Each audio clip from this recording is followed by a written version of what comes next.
it's finally time to talk about the certified rank in Demon Slayer. And if you guys didn't know, every 30 days, which is like a month, the ranked seasonal points reset every month. So you have a chance to be at the top of the leaderboards depending on how long you play. And all you need is 15,000 points. And I'm going to give you guys a bunch of tips. Well, I don't know how much, but I'm going to give you guys a few tips on how I climb consistently.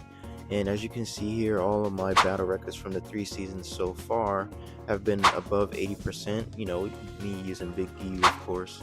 But yeah, I'm gonna give you guys some like tips to help you guys climb in terms of rank. And you know, because at the end of the day, it is ranked, and ranked rewards people who play more. And of course, if you wanna reach like the max rank as fast as possible. I mean, I think it takes about 100 games to get, like 150 games to get about to get 15,000 points if you know win, of course. So it's time we get into the video. So first things first, right? We all know how bad the online connection can be with certain people, and you know, we know a lot of people don't have the best connection online. So here's one thing you guys probably didn't know, right? So if I somehow run into someone with bad connection or whatnot, or really bad input delay versus somebody, here's all you need to do. Every time you finish a game, all you need to do is go to the menu, right, where you can go to the shop and stuff. You want to go to the Slayer ID, and then after that you want to go to directory, and it'll show you every single person. Well, not every single person, it'll show you like the past people you go against. All you got to do is go to that specific person, click on their profile, and then you click L2. This is for PS5, obviously. You click L2, it'll show their PlayStation account, and then you click the three dots and you click block. I'm so glad I can do something like this way easier, because like, you know, you don't have to go to your PlayStation, try to search their name up and all that, you know, complicated stuff. So that's the easier way to do it. And when you do block your opponent, it'll show up like this right here. It'll say an opponent has been found. It'll make a nice little sound effect, and it shows your opponent is in red. That means that's someone you blocked, so you never have to go against them ever again. It's the best thing ever, like truly the best thing ever. To be honest, ranked was almost unbearable because you didn't even know. They don't show you the card, they don't show you the name. I don't know why they took that out. So this makes up for it. Like seriously, you just have to block them. It's truly unfortunate. I got a few people blocked, and hopefully you guys, you know, aren't the subscribers. But anyways, that's one big step. Like that's one huge step you want to get out of the way. So the second step when it comes to ranking up, you know, all the way to certified rank, is I usually play people with 0 bar connection more than blue. For some reason, when I play against people with blue bar connection, like when it shows the connection strength, it's like the opposite in this game. In Demon Slayer 1, blue bar used to mean like, yeah, they're probably close to you, and if they had no bar, they were far away from you, right? That was kind of obvious. But in this game, it's kind of the reverse. But sometimes the blue bar will be really good, like really smooth, but sometimes it'll be really bad. So I've been testing it out, right? Sometimes I would be up on rank maybe 2 or 3 o'clock in the morning, and I would get blue bar. You know, at that time, people in Eastern time, like where I'm at, is usually sleep. So when I'm getting blue bars at around that time, it's usually people that's like not from here, like Chile. I got people from like South American, like those are usually people that are blue bars. So I usually avoid blue bars. So I'm not gonna lie, I usually avoid blue bars 9 times out of 10. I might give it a try, but the no connection bar has been the one that's like been more consistent for me. And anyone who has like a 2 bar, which is usually green, I usually accept them all the time because the connection is really solid. But it's a little weird because if I do play against people that's like no bar connection, right, in rank, that I usually play in customs. In customs, when you go on like the blue match, it's usually like green or blue.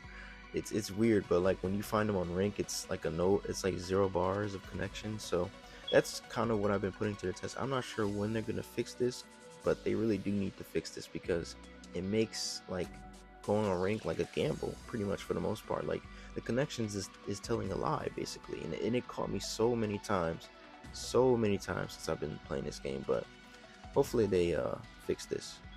Now let's go to the next step, and this one's kind of obvious, right? When it comes to rank, a lot of people are using the meta for the most part. Now you do see some interesting teams, of course, but a lot of people go to the meta.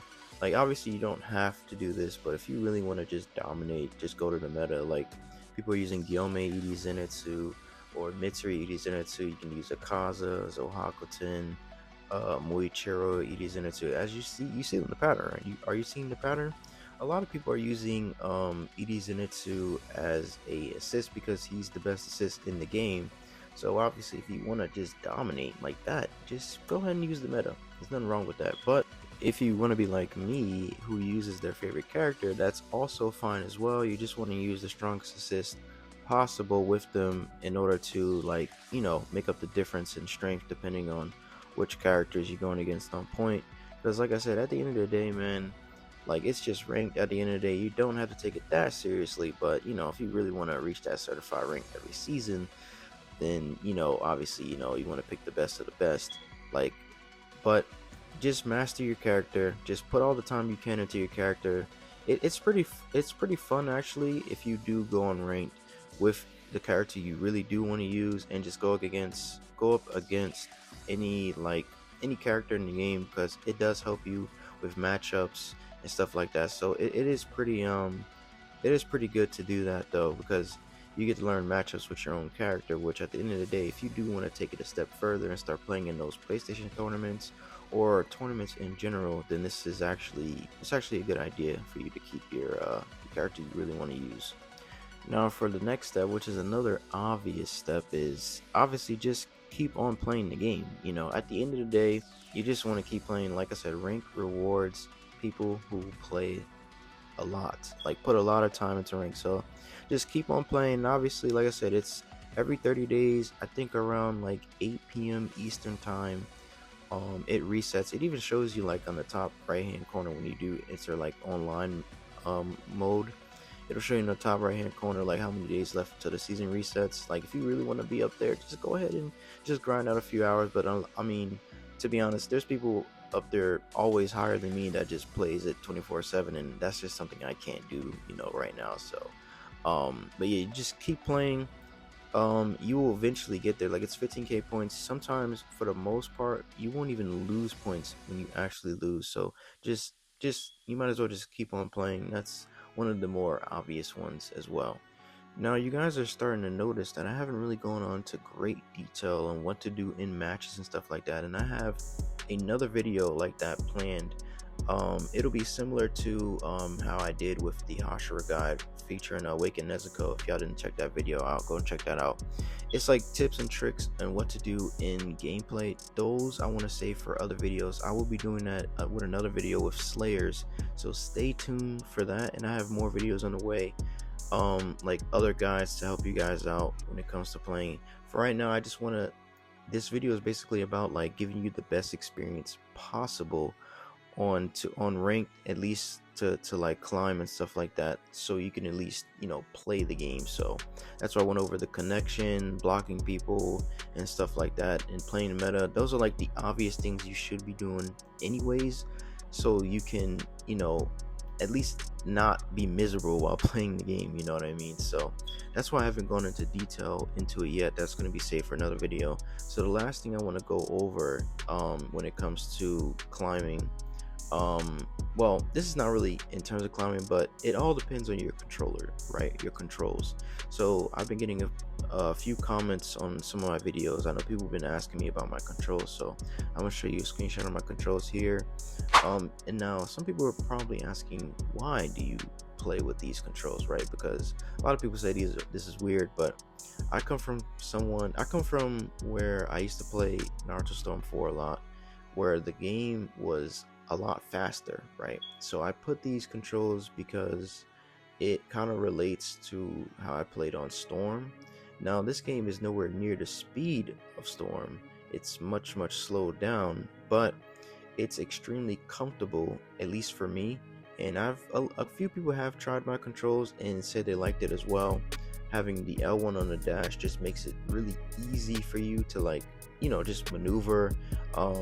and obviously you got the block and the mash like was circled, like your light attacks is circle. That's what it was in Storm, so I'm doing here. So it's just comfortability at the end of the day. But it's, if you guys want to give it a try, go ahead. You see how nice it really feels, you know. But that's all I have for this video. Like I said, there's more guides coming, but I feel like I had to mention these 3 things for this video because I know some people are going through rank just you match up with somebody and then you know the connection is bad. Also, last but not least, I want to mention that please stop using the Swordsmith village that's on fire, like that map specifically. That map is the worst map to use in the game because it drops frame rates and it just puts the 30 frames per second bug in the game. So please don't use that game, because a lot of use that map, I meant to say. A lot of people be using that map, so yeah, that map is not good for stability. But that's all I gotta say. Let me know in the comments below what you guys think, and like, comment, subscribe, and I'll catch you guys in the next video. No one else we can dream. I can be the one, you could be